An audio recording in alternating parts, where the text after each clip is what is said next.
Welcome back to America Right Now. I'm Tom Basile. President-elect Trump vowing a lot of changes when he takes office in less than a month, including supporting our nation's cops.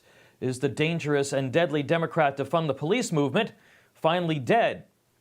And will 2025 bring a resurgence of interest and support for law enforcement after these difficult years for our nation's cops? For more on our Thin Blue Line segment this week, I am joined by former police chief of Detroit, Michigan, Cincinnati, Ohio, and Portland, Maine, James Craig.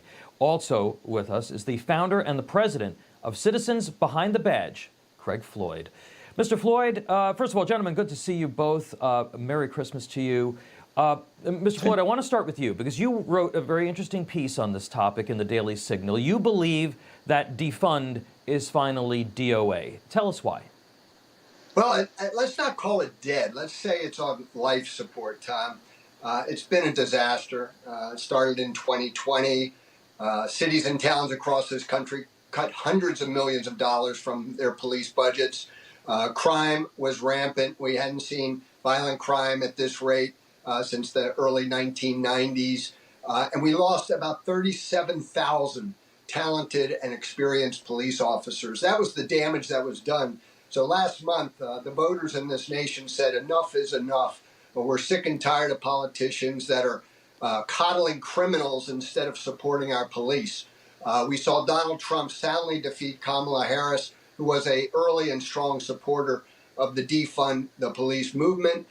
We saw 12 of the 25 George Soros connected soft on crime prosecutors in this country either defeated or recalled last month. And in California, one of the most liberal states in the nation, they passed overwhelmingly Proposition 36, which toughened penalties for drug and theft crimes. This is unheard of in a liberal country, a liberal state like California. And on top of that, a lot of the states and localities that had cut police funding are now restoring funds, thankfully. And the pendulum is starting to swing in the right direction when it comes to police and crime in this country. Chief, I want to get your take on that. The incoming president does have a track record of supporting police. He's very, very vocal about it. What do you think about Craig's point that we are seeing the pendulum swing back, and could that have an impact on recruitment? Well, I got to tell you, and first of all, Tom, thanks for having me on your show. I'm going to go into another direction with this conversation.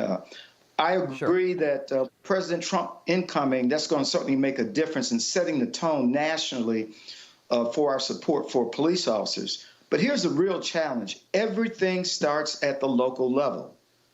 The local level, we're talking about local mayors, local police chiefs who are, in most cases, are wed to the mayors. So if that doesn't change, look at what's going on in Chicago. It's appalling.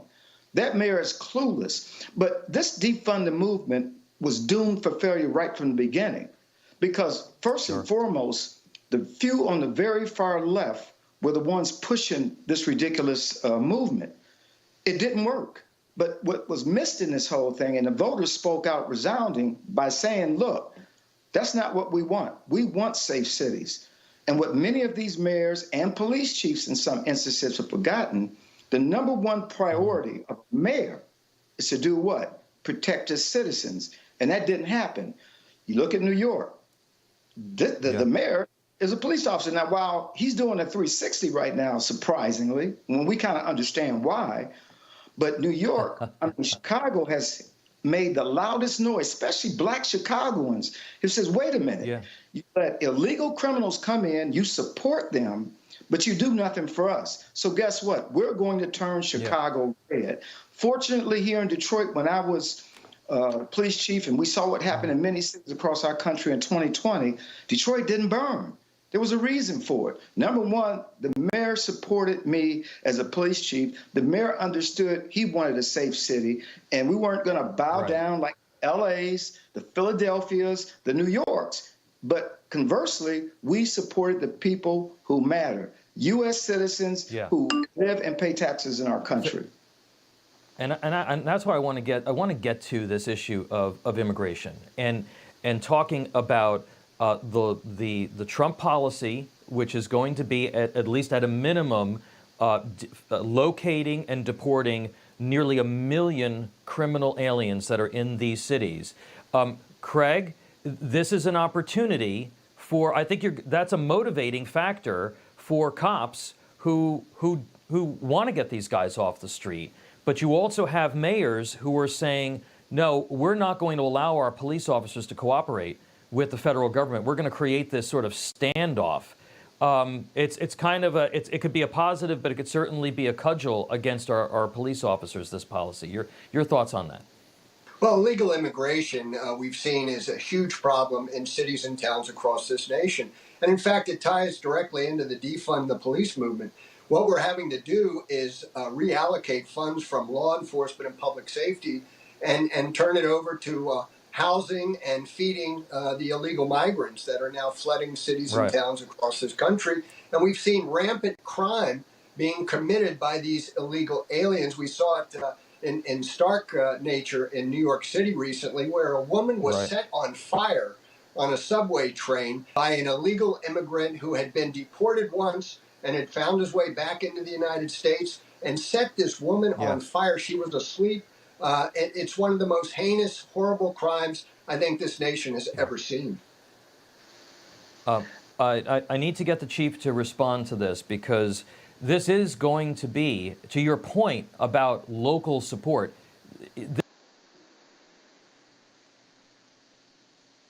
cops should be responding to a federal effort to deport criminal aliens.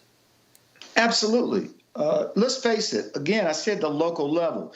Look at what's going on in New York. Let's go back to New York for a moment. You got a governor who makes statements about, I've deployed National Guard to create a safe subway system, but yet totally misses the mark in talking about the crimes that are still being committed on the subways, in a large part by those who are here illegally and who are criminals. That's the issue. So we can talk about deporting, and I like where President Trump is going. We need to get the criminals out of our country. It's top priority. But these sanctuary states, sanctuary cities, are not going to work. And thank God here in Detroit, they're not identified as a sanctuary city. Well, gentlemen, we're going to be talking about this a lot more because, like I said, that potential for a standoff between federal law enforcement, the cops and their mayors and governors is going to be a real thing, I think, come 2025. But we'll have you back, and our cops certainly need officials that have their back, like former president, or like current President Trump.